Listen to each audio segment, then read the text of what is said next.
Welcome to Snail Story, a space where love, healing, and family stories are told with gentleness and depth. Today, you're invited to follow an emotional journey. The story of a cold-hearted billionaire and a homeless French woman. Two lives, from completely different worlds, unexpectedly connected by a contract, and ultimately, by love. If heartfelt stories speak to you, don't forget to subscribe, share, and leave a comment below. Your support means the world and helps this channel grow with more stories that truly matter. Seattle. A late afternoon in March, the sky blanketed with mist and a biting chill. Graham Whitaker stood by the floor-to-ceiling window of his 42nd floor office, gazing out over the city that never stopped moving. Below him stretched Capitol Hill, where sleek buildings and busy streets gleamed under the dim light, but none of it stirred anything inside him. At 46, Graham had everything society defined as success: wealth, power, influence, and the kind of legacy men spent lifetimes chasing.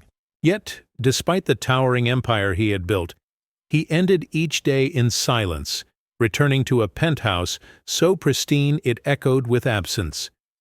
He had known love once, twice in fact. Both ended in betrayal. Two marriages, two carefully curated illusions that dissolved into lawsuits and headlines. They hadn't loved him.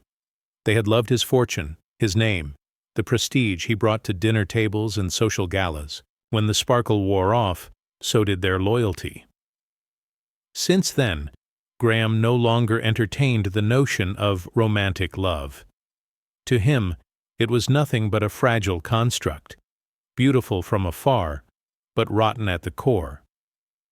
But there was one desire he still carried: a child.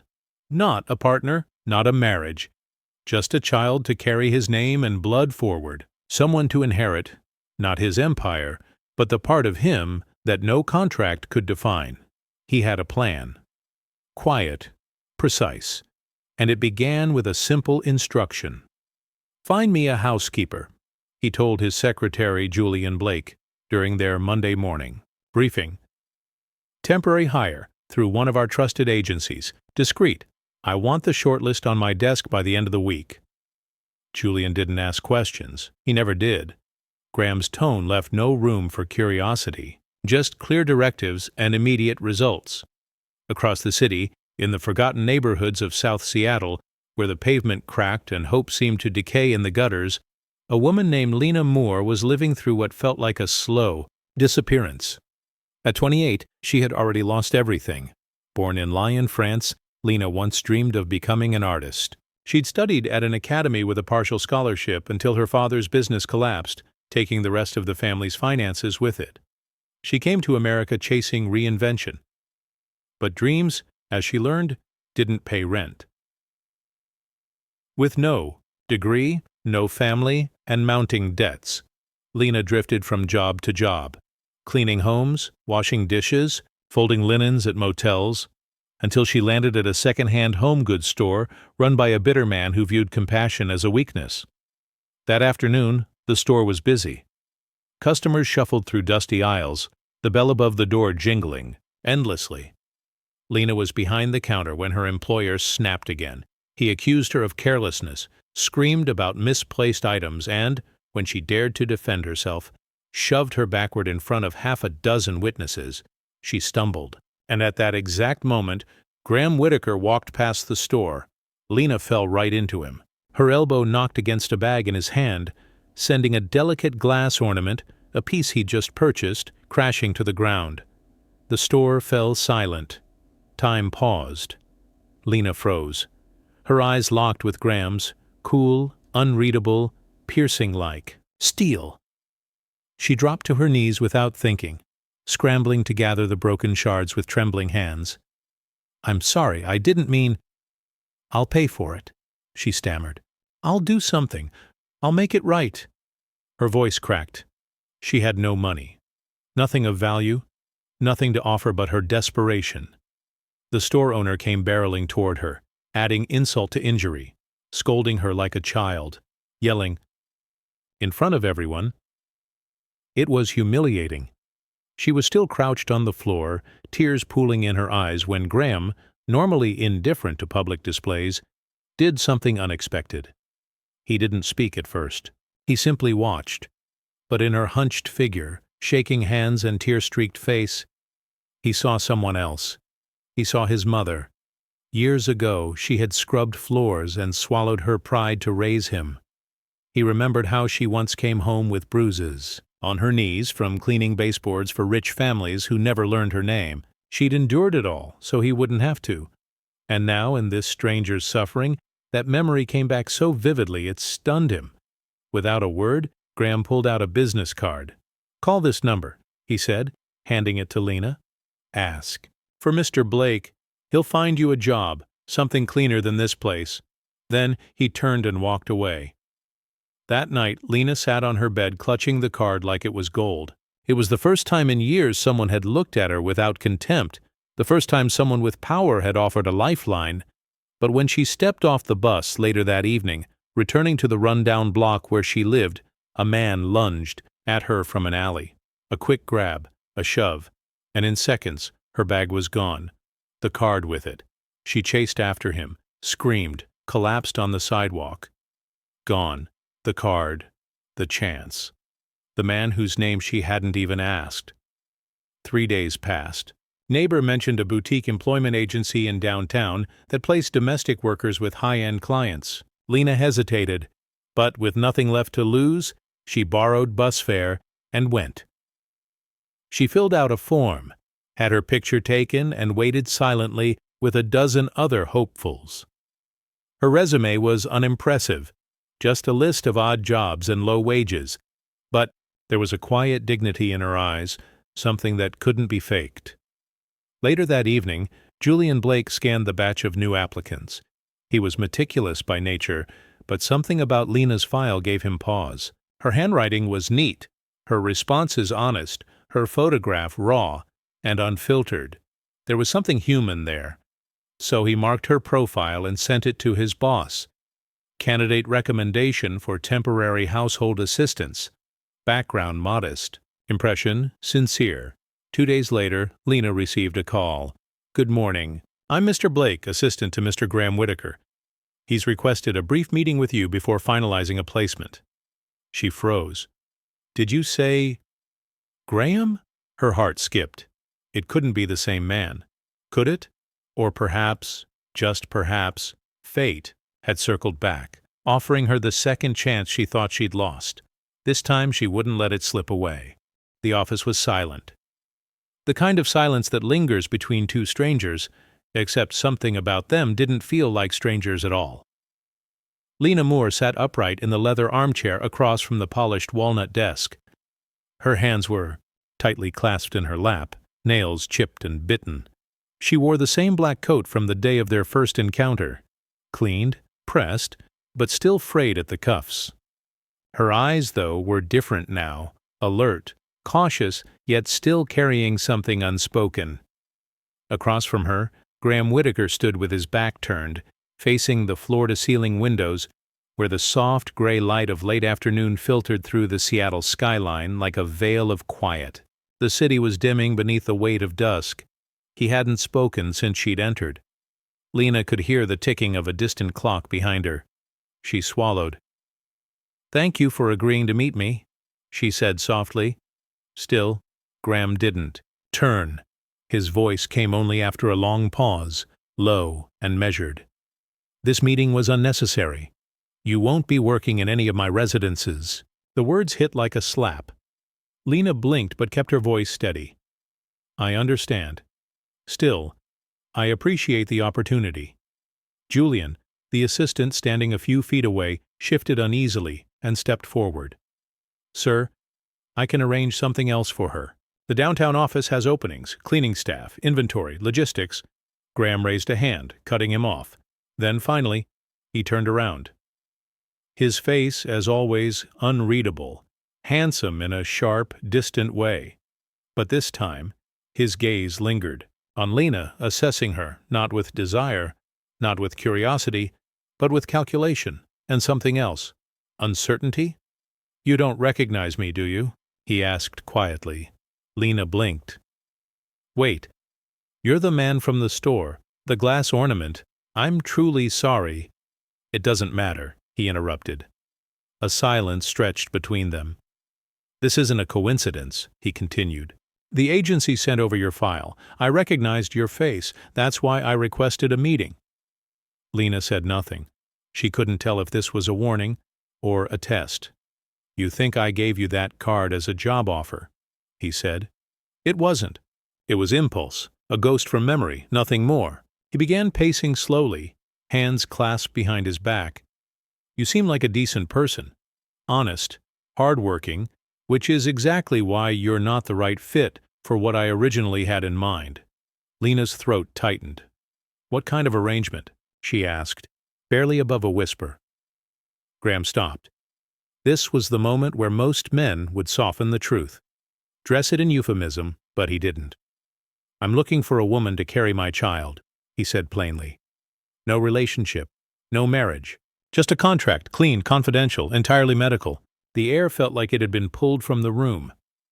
Lena looked at him, not with disgust, not even shock, just silence. Graham watched her closely. When she didn't recoil, something in his expression shifted. There would be financial compensation, full health care, private housing, postnatal support, then you'd be free to go. Lena opened her mouth, then hesitated. Why are you telling me this?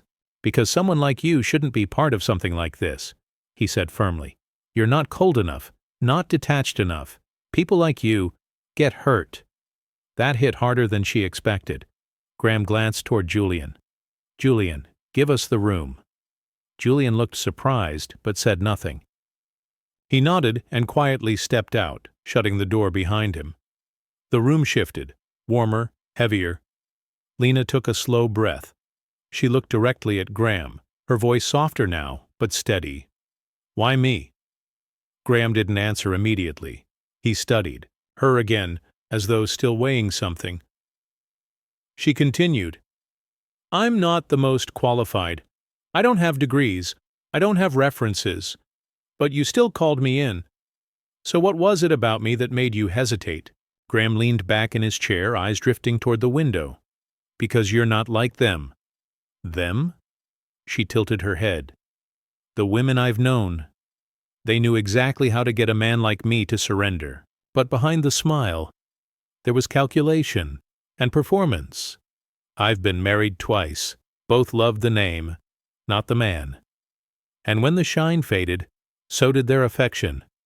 His voice wasn't bitter, just tired, worn.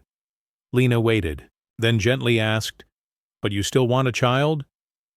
Because children don't lie, he said. They won't leave because my stocks drop. There was a sadness behind the words, a truth too raw to polish. Lena gave a faint, almost wistful smile. Maybe what you want isn't just a child to inherit your legacy. Maybe it's something your mother once gave you. That made Graham pause.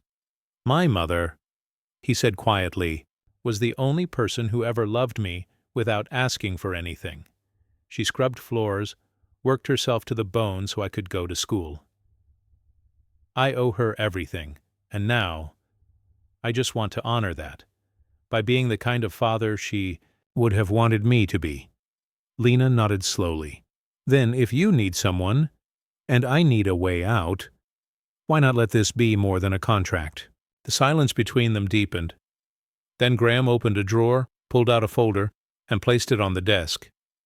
This is a preliminary draft, he said. No signatures yet?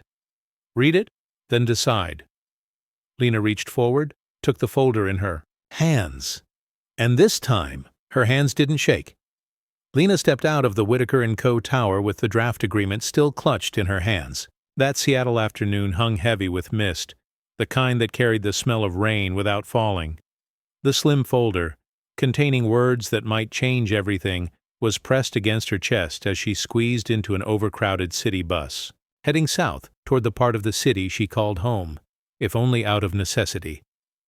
Her rented room was barely 10 square meters. No bed frame, Just a worn mattress, scattered sketches, and a flickering desk lamp that sparked if touched wrong. That night, she barely slept. For hours, Lena sat cross-legged on the floor, staring at the draft. There were no signatures yet, but the words already felt etched into her bones. One part of her was afraid. Another part, for the first time in years, felt strangely calm. The next morning, Julian called. "Miss Moore, if you've decided to move forward, I'll be there in 2 days to pick you up. Everything's been arranged." "I'll be ready," Lena replied quietly. She began to pack. An old suitcase, a bundle of rolled paintings, 2 decent changes of clothes. It didn't take more than 10 minutes. Then, while gathering trash, instant, noodle wrappers, torn envelopes, a few old bills, she mistakenly shoved the draft agreement into a paper waste bag, without realizing. The bag was left in the hallway just outside her door for pickup, and one of her neighbors, a man who'd always watched too much and spoken too little, glanced at it as Lena disappeared down the stairs. The folder peeked from the half-open garbage bag. No name, but clearly stamped with the logo of Whitaker & Co.'s, and one faint title line just visible under the fold: Private Reproductive Agreement. The car moved silently down the stone-paved drive. Seattle's air was still heavy, still gray, wrapping around everything with the damp chill of early spring. The mansion ahead loomed large, sharp, silent, impossibly pristine. Lena Moore sat in the back seat of the luxury sedan, hands gripping her small worn purse, eyes fixed straight ahead. She didn't bother looking at the city disappearing behind her, the slums, the mildew-soaked mattress, the years of drifting from one survival job to another. That life was folding itself behind her like a page turned. In front of her was a world that didn't resemble hers at all. It belonged to Graham Whitaker. When the car stopped at the estate's entrance, Julian stepped out first and opened the door for her, giving her a small nod. Quiet, professional, perhaps even kind. She stepped out into silence. The mansion was sleek and severe. White stone, glass, metal lines. There was beauty in it, but not warmth. It looked more like a design concept than a place where someone lived. Graham was already waiting in the main hall, dressed in a slate-gray shirt, sleeves rolled, no tie. He looked more relaxed, but no less commanding. When their eyes met, Lena gave a slight nod. "Your suite is on the 3rd floor," Graham said evenly. "Private entrance, full amenities, kitchen and separate quarters. You'll be staying there until the terms of our agreement are fulfilled." His voice, as always, carried no inflection. Not cold, but not warm. "Thank you for keeping your word," Lena replied softly. He didn't answer. Instead, he gestured for Julian to bring the documents into the study. Lena followed, noting the precision of the space, every object, every line, as if calibrated by silence. This wasn't a home. It was a museum. A vault. They sat across from each other, and Julian carefully laid out the paperwork. The legal contract, the medical addendum, the confidentiality clauses, and the compensation. Details. Lena read through each page carefully. She paused often, asking questions in a calm, deliberate tone. What if the child had complications? What if her body didn't recover? What if, somewhere down the line, she changed her mind? Graham answered each one with the same steady certainty. He reserved for boardrooms. Every outcome has been accounted for, but if you change your mind, the agreement is void. Entirely. Lena looked up, eyes searching his face. Have you ever wondered if a child born of a contract might grow up missing something? Graham held her gaze. I don't believe in love, but I believe in responsibility, and I will not fail my child. A pause. Then Lena picked up the pen. Her hand didn't tremble. She signed. It wasn't just a name, it was a turning point. When everything was done, Julian quietly excused himself. Now, only the two of them remained. Lena stood, "May I see my room?" Graham nodded and led her upstairs. The hallway was quiet, the light dim and soft like an echo. The private suite was impeccable, clean, minimalist, almost eerily flawless. A subtle scent of lemon cleaner hung in the air. It was beautiful, comfortable, but sterile. Lena walked in slowly, taking it in, then turned. "I know this is just a contract," she said, "but if I'm going to live here, I'd like to bring in a few things. Some art, maybe a plant, a pillow I brought with me." Graham didn't hesitate. "As long as it doesn't interfere with the process." Then he paused. "Just a beat. Do whatever makes you feel more human." Lena didn't reply, but for a moment something softened in her eyes. They parted that night with no handshake, no smile, no formalities, but somehow they were no longer complete strangers. The next day, before dawn had fully broken, a knock came on Lena's door. "Miss Moore?"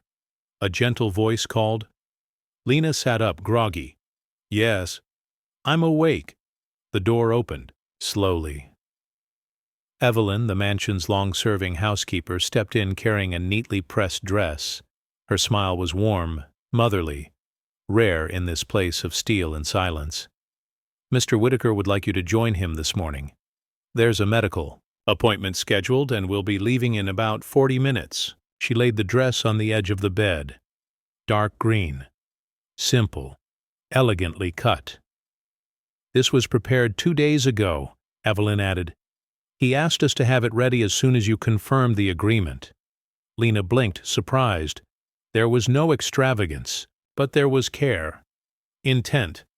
And for a fleeting second her chest tightened in a way she didn't expect. Evelyn noticed.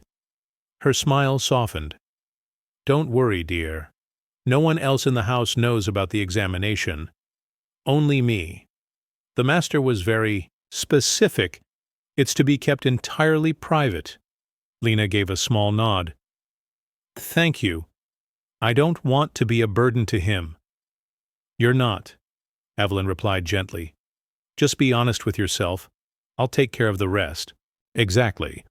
40 minutes later, Lena descended the staircase in a pale cream dress the housekeeper had laid out the night before. It wasn't extravagant. It wasn't meant to impress. Just a long, flowing gown that gently traced her slender figure beneath a light coat. Her brown hair was pulled into a simple bun, with a few soft strands falling loose in the breeze. She wore no makeup, only her fair skin, slightly pale from lack of sleep, and eyes that still held a trace of tension from a night spent overthinking. But to Graham, for the first time, he didn't see the woman carrying his child. He didn't see a clause in a contract. He saw a quiet, unguarded beauty that left him momentarily still. Lena stopped at the bottom step, hesitating as she noticed him waiting in the foyer. "Sorry, I'm a little late," she said softly, her hands tightening around the fabric of her dress. Graham didn't answer right away. He simply looked at her, as if, for that brief moment, the entire house had fallen into silence. "It's fine," he murmured, turning to walk toward the door, his voice as calm and steady as ever, but his gaze was no longer cold. "Let's go," he said simply. They left the mansion in silence. The car glided quietly through streets still shrouded in early morning mist. Their destination, Cascade Reproductive Institute, one of Seattle's most exclusive fertility clinics known only to the elite. No press, no rumors, just discretion. Inside, everything was steel, wood, and silence. The staff bowed slightly as they passed. No chatter, no delay. Graham moved like he always did, in straight lines, efficient and unreadable. For him, this was another transaction, another carefully executed business move. But for Lena, this was the first step into a world that might demand more of her than even she realized.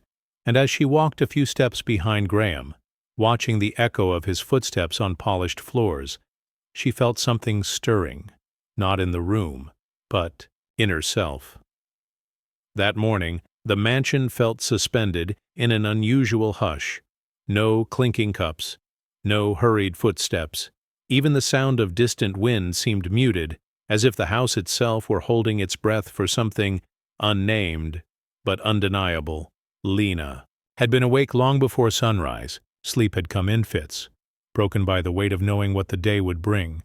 She had stared for hours at the treatment folder, her eyes lingering on the single bold line. Transfer date confirmed. When Evelyn came in with a folded coat and a mug of ginger tea, Lena was already dressed, seated at the edge of the bed, hands laced tightly in her lap. "Are you sure you're ready, dear?" Evelyn asked gently. Lena nodded. "I'm not afraid, there's something inside me I haven't quite named yet. At Cascade Reproductive Institute, everything was hushed, pristine, calculated."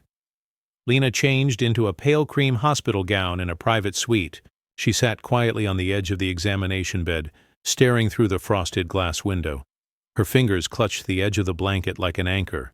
She wasn't afraid of pain. She was afraid of feeling. That strange, creeping emotion that had nothing to do with the contract yet wouldn't leave her alone. "This isn't my child," she told herself, "but my body will carry it. I'm not supposed to get attached." But how do you keep your heart silent while something begins to beat inside you? A soft knock at the door. "Miss Moore, we're ready whenever you are," said the nurse, her voice like a breeze through still trees. The procedure room was bright, sterile, quiet. Graham stood behind a privacy screen on the other side of the glass, as regulations required. He wore a tailored navy suit, no tie, arms crossed. But for the first time his eyes were not cold. They were still. Not in detachment, but in restraint. He didn't know why. But something about the way Lena looked as she lay on the table made something in his chest tighten. Not pity. Not concern, but something deeper. Recognition, perhaps. That she was no longer just a woman he had chosen, but someone who, from this moment forward, would shape part of his world. The transfer itself was quick. A catheter, a screen, a single embryo, a beginning. 5 minutes passed like a dream stretched thin, and Lena, though she felt no pain, felt everything. After a short recovery, she was escorted out through a private hallway to the car. Graham was already waiting, silent as ever, composed. But when she entered the car, he turned toward her and for the first time that day spoke. "I know this isn't easy." Lena stared out the window. "No, it's not. But I don't regret it." Silence. Then she turned to him. "Do you think every child carries something from the soul of the woman who carried it?" Graham didn't respond right away. He looked forward, his voice low. "I used to believe everything could be controlled, but maybe not everything." They said nothing, or more, but in that shared quiet, something unspoken passed between them. Not an agreement, not a bond, but maybe the first crack in the wall they both had built around themselves. 6 weeks after the embryo transfer, Lena sat alone in her softly lit room, pale curtains shifting with the early spring breeze. A cup of herbal tea sat untouched on the table beside her, long gone cold. Next to it lay a slim pregnancy handbook. The doctor had given her, week 1 to 12, what to expect. She placed her hand gently over her still flat belly. Nothing had changed on the outside, but something inside her had shifted beyond words. The first ultrasound. Julian accompanied her to the clinic. Graham didn't come. She wasn't surprised. He'd never promised her presence, only procedure. Elsewhere in the city, in a quiet conference room high above Seattle, Graham Whitaker was finishing a financial report when his phone buzzed. Julian's name lit up the screen. Heartbeat. Confirmed. Twins. Both embryos are viable. Stable rhythm. No complications. Graham didn't respond immediately. He looked out through the window, the soft haze of spring clinging to the skyline. "Twins?" he repeated, barely audible. "Yes, sir. The doctor said their development is evenly paced. No intervention needed at this stage. A long pause. Then, slowly, Graham placed his hand flat on the table. Good. Upload the medical file to my private system and tell Evelyn. He hesitated. Rare for him. Keep a close eye on her. These next weeks might be difficult. I don't want anything overlooked. Julian said nothing more. He didn't need to. Back at the mansion, Lena remained unaware of that phone call. But the next morning, she found a new recliner chair in her room, one designed to elevate her legs and ease spinal pressure. Meals were adjusted to her changing tastes. Even the bedding was swapped for a softer hypoallergenic material. She blinked in surprise. I never told anyone my back was hurting. Evelyn smiled gently. Someone's been paying closer attention than you think. The ultrasound room. Sterile. Cold. Bright. The nurse smiled softly as she applied the gel and placed the probe on Lena's stomach. Lena gripped the edge of the bed, not because of discomfort, but because her heart was pounding. Ready? Yes, the screen flickered to life. Then, a sound. Fast. Small. Steady. Like tiny knocks on a door between two worlds. We've got 2 heartbeats. The doctor said. Twins. Lena couldn't breathe. 2. Not 1. 2 lives growing inside her. Everything looks great. Stable. Developing evenly. She didn't hear the rest. All she could hear was the echoing thunder of her own heart, and something nameless, pulsing through her veins. The following days were a blur of nausea, fatigue, sleepless nights, and stabbing back pain. Some mornings Lena couldn't even get out of bed. Her skin went clammy, her limbs heavy. Evelyn brought warm tea, light porridge, and even sat beside her when she threw up for the 3rd time that day. Sometimes the most beautiful things begin after the worst days, she said kindly. Don't worry, dear, you'll get through this. Graham didn't visit. He didn't call, but he was no longer cold. There was a difference now, not in words, but in silence. He kept his distance, as though protecting something in himself. But one evening, as Lena was settling down for dinner in her private dining room, he walked in. No assistant, no warning. She started to rise. He gestured for her to stay seated. His eyes flicked toward the bowl of ginger porridge on the table. He asked softly, Are you able to eat? More or less, Lena replied, caught off guard by his sudden presence.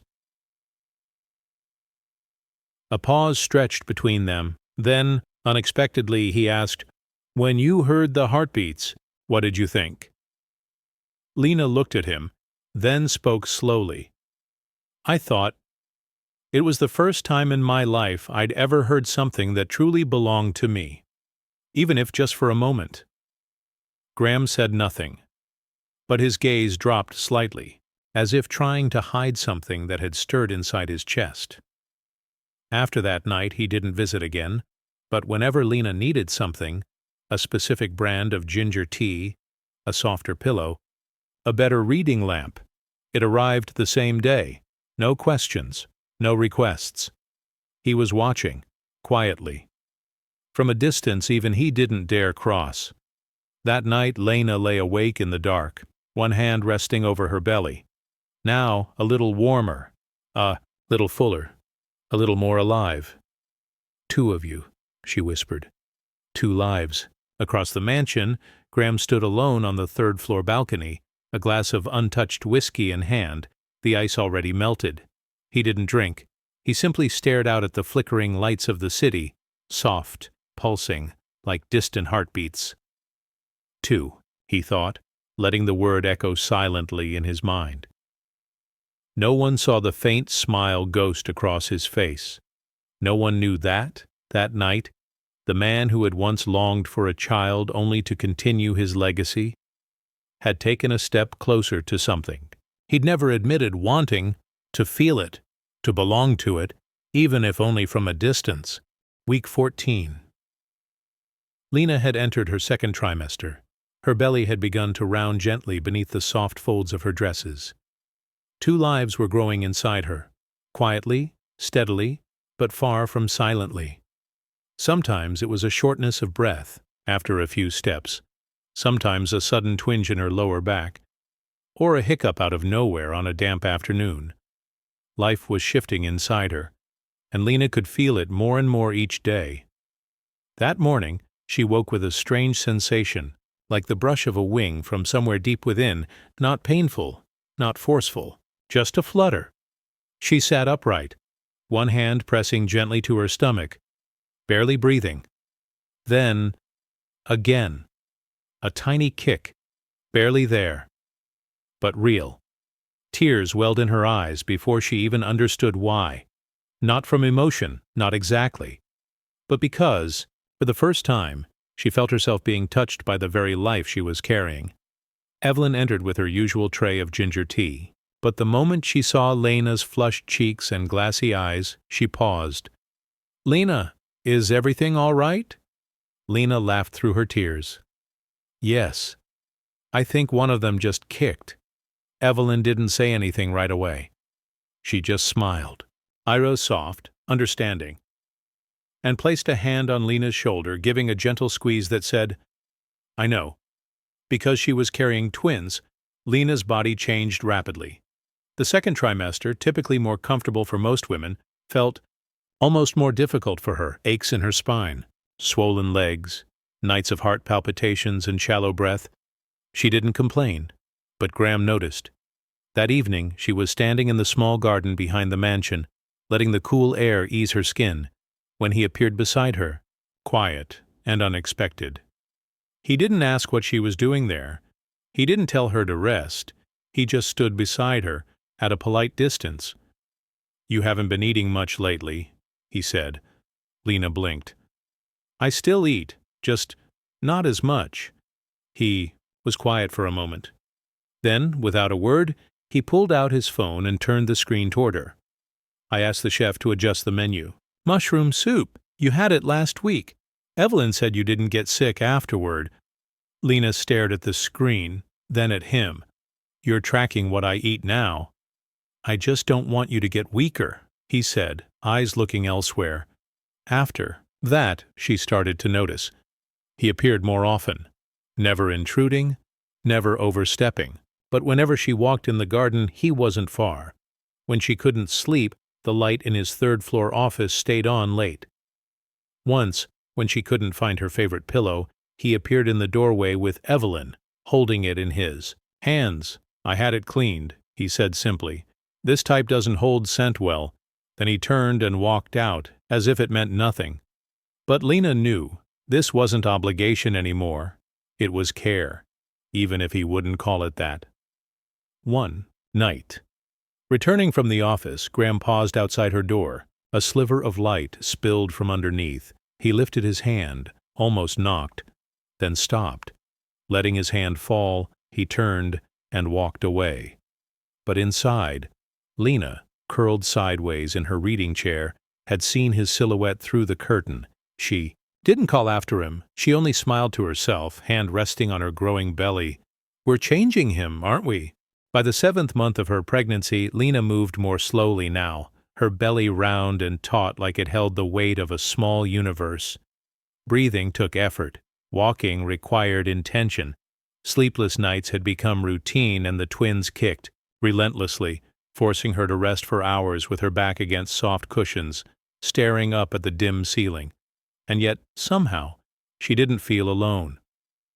Gone were the days when Graham avoided her or appeared like a shadow, only to disappear again. Lately, he'd show up outside her room most evenings, not with grand gestures, just a single simple question.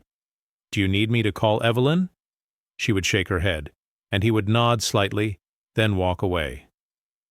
Graham's care always had limits, always quiet. But day by day, those limits softened.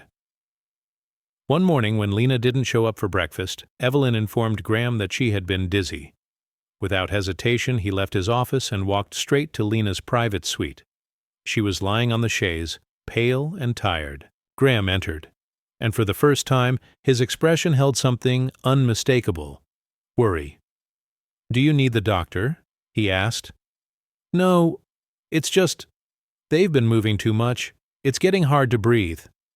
Graham sat down beside her, close, unusually close, his hand lifted, then paused mid-air, uncertain, as though he didn't know if he had the right to touch her. Lena noticed and gave him a small nod. He lowered his hand, a firm kick pushed against his palm. Graham flinched in surprise. Then, for the first time in a long while, he smiled. A real smile. Unpracticed. Honest. From that night forward, he began spending a few quiet minutes with her each evening, sometimes reading reports while she drifted to sleep, sometimes just sitting in silence, both of them watching the city lights through her window. Neither of them said it aloud, but both of them knew something had changed. As she entered the 9th month, a heavy spring rain rolled in one afternoon, soaking the grounds of the estate. Lena sat on her bed, one hand on her stomach, when a strange pain rippled through her lower abdomen. At first, it was dull. Then it returned, sharper, rhythmic. She called for Evelyn, her face pale with fear. 10 minutes later, Graham entered, the collar of his suit damp with rain. "We're going to the hospital." No one argued. Everything had already been prepared. The car, the bags, the paperwork. In the back seat, Lena clutched the armrest, her breathing short and ragged. Graham watched her the entire time. "I'm here," he said softly, but with a quiet strength. The labor lasted nearly 10 hours. Lena was drenched in sweat, her hands trembling, her body trembling with exhaustion. But she didn't cry. Not until she heard the first cry echo in the delivery room. Then she broke. "A boy," the doctor said. "A girl," came the next announcement. An hour later. 2 cries. 2 lives. Outside, Graham leaned against the observation window, forehead resting on the cold glass, and when he heard those cries, clear, strong, real, he froze. The eyes that had scanned thousands of contracts, the man who had built empires out of silence and steel, felt something he couldn't hold back. Tears. Unexpected, uninvited, but real. In the recovery room, Lena lay with the twins resting on either side of her, their soft breaths syncing with hers. Graham entered. No flowers, no gifts, just eyes that no longer hid anything. He looked at her, truly looked. "You did better than anyone else ever could." Lena gave a tired nod, her face worn but glowing in a way he'd never seen before. She turned to the newborns. "They're not just yours anymore." Graham didn't reply. He didn't need to, because the moment Lena had cradled the twins in her arms, he had seen something he never thought he'd believe in again. Love. Without conditions. Without transactions. Without strategy. And as he looked at her, exhausted, radiant, and full of light, he felt the world inside him quietly tilt. But he didn't yet realize that what he felt had long since found a name. He just hadn't called it out loud. He just stood beside her, at a polite distance. "You haven't been eating much lately," he said. Lena blinked. "I still eat. Just not as much." He was quiet for a moment. Then, without a word, he pulled out his phone and turned the screen toward her. "I asked the chef to adjust the menu. Mushroom soup? You had it last week. Evelyn said you didn't get sick afterward." Lena stared at the screen, then at him. "You're tracking what I eat now?" "I just don't want you to get weaker," he said, eyes looking elsewhere. After that, she started to notice. He appeared more often, never intruding, never overstepping, but whenever she walked in the garden, he wasn't far. When she couldn't sleep, the light in his third-floor office stayed on late. Once, when she couldn't find her favorite pillow, he appeared in the doorway with Evelyn, holding it in his hands. "I had it cleaned," he said simply. "This type doesn't hold scent well." Then he turned and walked out, as if it meant nothing. But Lena knew. This wasn't obligation anymore. It was care, even if he wouldn't call it that. One night, returning from the office, Graham paused outside her door. A sliver of light spilled from underneath. He lifted his hand, almost knocked, then stopped. Letting his hand fall, he turned and walked away. But inside, Lena, curled sideways in her reading chair, had seen his silhouette through the curtain. She didn't call after him. She only smiled to herself, hand resting on her growing belly. "We're changing him, aren't we?" The cries of two newborns echoed through the vast mansion like chimes in a cathedral. No longer a place of stone and silence, the estate now pulsed with life. A carved cradle in the hallway, a bottle left warm on the armchair, baby clothes drying on the terrace rail. Lena held her daughter in her arms, gently rocking the bassinet where her son slept. Each passing day, she felt her heart tying itself to this place, not just because of the babies, but because of Graham. He was no longer the man who lived inside contracts. He came home early, learned how to hold the twins, awkward at first, careful like handling porcelain. He practiced making bottles with Evelyn. Sometimes she even found him dozing off beside the crib in a still-pressed dress shirt. One night, as Lena had just put the babies to sleep, Graham entered the softly lit living room. He sat beside her, quiet at first, then said, "I thought all I needed was an heir." He looked at her, unguarded. "But the truth is, I needed someone to share it all with." Lena didn't speak. She looked back at him, her hand gently resting over his. "There's no agreement anymore, Lena," he added. "No more clauses, no more conditions, just me. And you." She didn't answer right away, but in her eyes, something opened, like a door she once thought she'd never dare to step through. She loved him. She didn't know when it started. Maybe when he first placed his hand on her belly, or the night he sat beside her without saying a word and somehow made her feel safe anyway. And she believed this was the happiness she had once thought she didn't deserve. But just as that door opened, it began to close. One quiet afternoon, while Lena was in the garden with the twins, a man appeared at the gates. He wasn't polite. He wasn't subtle. His smile was the kind of grin that came from knowing something others want buried. "Lena Moore, right? Thought you could hide. Being a surrogate?" He pulled out a few blurry photos, taken in secret months ago. Her stepping out of the fertility clinic, Julian driving her from the slums. "Two options. Pay me, or I take this to the tabloids. The headline writes itself, sweetheart. Billionaire Graham Whitaker hires French woman to bear his children. Trust me, he won't like that." Lena froze. She didn't say a word. That night after the twins were asleep, she lay awake, and for the first time in months, she cried. Not out of pain, but out of fear. Fear of disappointing Graham. Fear of destroying the life he'd rebuilt. Fear of her past dragging them all into a scandal the children would one day read about. The next morning, she left a letter on Graham's desk. "Thank you for everything. I know what we had started with a contract, and I broke it in the most unexpected way, by falling in love with you. But I can't let my past bring trouble to your present. I'm leaving, as promised. Not because I want to, but because I want you and the twins to have peace. In another world, in another lifetime, I hope I would have been allowed to stay. With them. With you. With the family I had, if only for a moment." Before leaving, Lena quietly entered the nursery. The room smelled of baby powder and lavender. The soft hum of a white noise machine filled the space. The twins slept soundly, her daughter in one crib, her son in the other. Lena stepped forward, kneeling between them. She placed a hand on her chest, as if holding her heart in place before it shattered. She leaned down and kissed her daughter's forehead. "I'm so sorry I can't stay." Then turned to her son. "I love you more than words will ever hold." She wrapped her arms around them both, carefully, gently, not to wake their first dreams. A single tear fell onto the cream blanket. "I'm leaving, but I'll carry you both with me forever."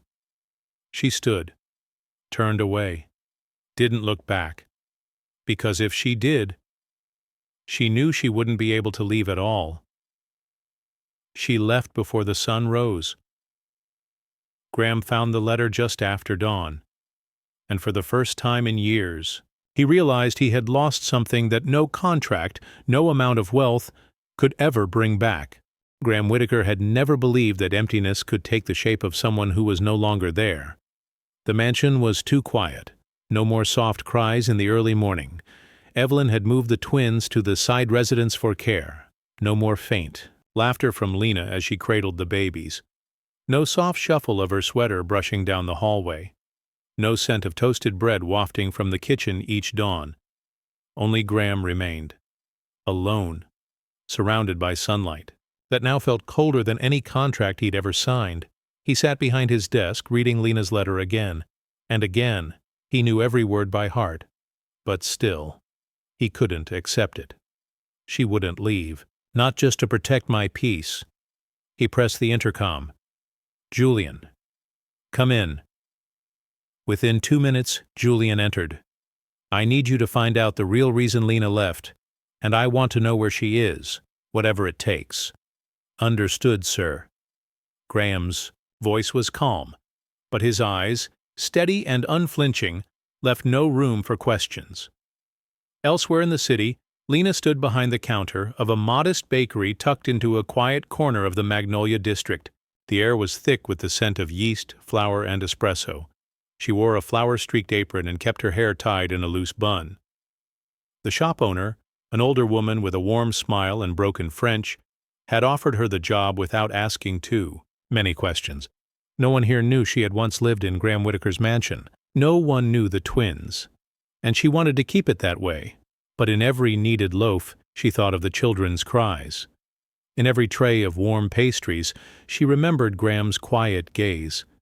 Each time she walked home through dim streets, she slowed at every corner, almost hoping he'd be standing there, waiting, longing every hour, every breath. The blackmailer hadn't disappeared. 3 days after she'd left the estate, he found her behind the bakery. "Still waiting on my money." "Lena." I'm trying. Please, I've already taken an advance from this month's pay. I can give you half. Just don't go to Graham." He smirked. "You think running off means I can't find you. This city's not that big, sweetheart. And trust me, Graham Whittaker isn't as blind as you think." Lena handed him the cash, her hands trembling. "Take it, and leave this alone." Not even close. He walked off, leaving her leaning against the brick wall, tears brimming, her chest caving in on itself. 3 days later, Julian returned to Graham's office with a file in hand. "We found the man. His name is Mark Doyle. He lived in the same tenement Lena stayed at before. She left because she didn't want him causing trouble for you. Or the children." Graham said nothing. He simply rose from his chair and reached for his coat.